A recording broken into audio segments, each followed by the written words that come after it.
Zamislite doručak, miris domaćeg kruha i teglica pekmeza od šljiva, a tek u kombinaciji sa palačinkama. Recepata ima mnogo i svi su preukusni.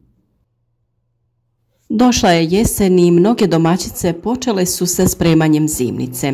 Sve mi želimo da nadmašimo svoje majke, bake i svekrve u pripremanju turšija, ajvara i džemova. Grijeh je ne znati kako se sprema jedna miješana salata ili domaći pekmez od šljiva. Rekle bi bar tako bake po komšiluku. A sve je i manje žena koje prave zimnicu. Vremena su se promijenila, tempo života je ubrzan, svi negdje žure i jure. Stoga su se i stari recepti negdje zavukli. Prije nego što izvadite mamine i bakine tajne sveske i kuhare, pogledajte kako se sprema domaći pekmez od šljiva bez šećera. To je samo dio slatke zimnice koju smo pripremili za vas, a mnogo drugih ideja i recepata već imate na našem kanalu. Već smo govorili o mnogim dobrobitima šljiva, pa da začas ponovimo. Svježi plodovi sadrže najviše vitamina, no i zdravi pekmez od šljiva je također ljekovit ako mu se ne doda previše šećera i aditiva. Ovo voće sadrži rastvorljiva biljna vlakna koja snižavaju loš holesterol. Šljiva također jača srce i imunitet i odstranjuje štetne materije iz organizma. Šljive sadrže polifenole koji su dobri za zdravlje kostiju, potiču rad jetre. Ako vas muči usporen metabolizam ili lijena crijeva, uvrstite suhe šljive u svoju ishranu. One sadrže koncentriran sorbitol i vlakna, te imaju veoma snažan laksativni efekat.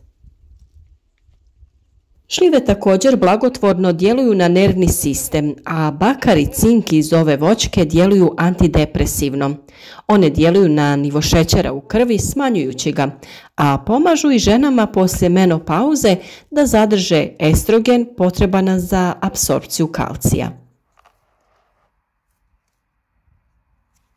Šljive imaju vrlo nizak glikemijski indeks, što ih čini odličnim saveznikom u kontroli razine šećera u krvi.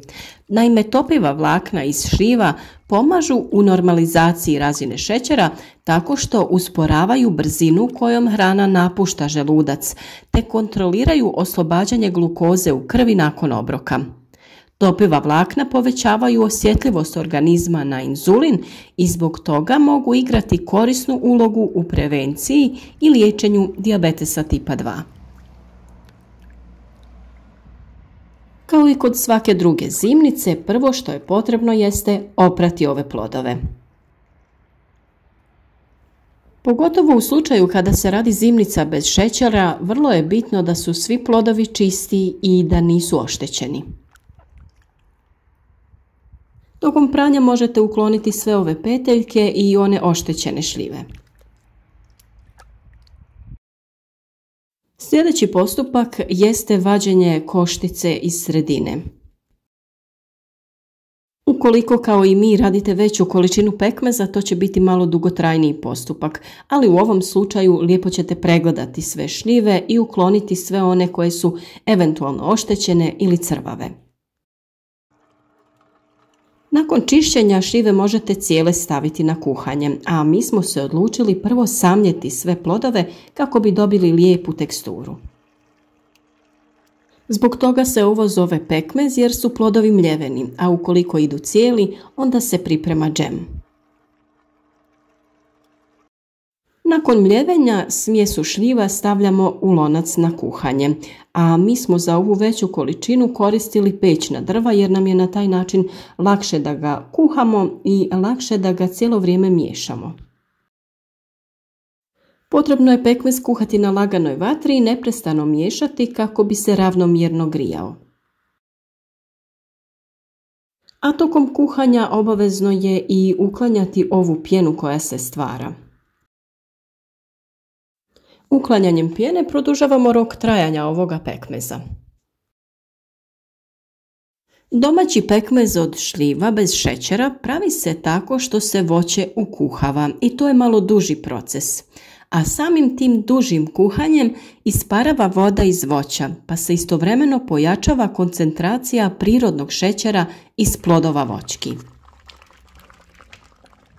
Pekmez se mora dobro ukuhati, tako reći dok tokom miješanja za kašikom ne primijetite trag miješanja. On ne bi trebao biti tečan, već gušće konzistencije. Vrlo je bitno poštovati i neka pravila. Tegle u koje ćemo stavljati pekmez moramo sterilizirati u pećnici 10 minuta na 160 stepeni. U još uvijek vruće tegle stavljamo vruć pekmez. Možemo tegle odmah zatvarati i preokrenuti, a možemo ih otvorene vratiti na 20 minuta u pećnicu na 160 stepeni kako bi se stvorila pokorica na vrhu, te onda dobro zategnuti poklopce. U svakom slučaju moramo tegle prekriti i pustiti da se postepeno hlade, te nakon toga spremiti na stalno mjesto gdje i ostalu zimnicu. Ovaj pekmez se može pripremati na isti način, ali sa dodatkom šećera, čiju količinu određujete po vašem ukusu. Šećer se dodaje pred kraj, ali se nakon toga mora još malo ukuhavati pekmez kako bi ponovno dobio gustoću. Nemojte predugo ukuhavati vaš pekmez jer on nakon hlađenja još malo dobije na gustoći. Tradicionalni domaći pekmez po receptu naših baka je samo jedan u nizu ukusnih slastica od šljive. Pekmez od šljiva bez šećera nije jedini recept koji smo podijelili sa vama. Od ovih ukusnih voćki možete praviti marmelade, džemove, kompote i još mnogo toga. Mi vam donosimo najbolje recepte iz svijeta zimnica, pa ne zaboravite zapratiti naš kanal za sve te recepte, a naravno i savjete o uzgoju raznog voća i povrća. Iskoristite dobrobiti ovog voća, uživajte u slatkom zalogaju, a pri tome učinite nešto dobro za vaše zdravlje.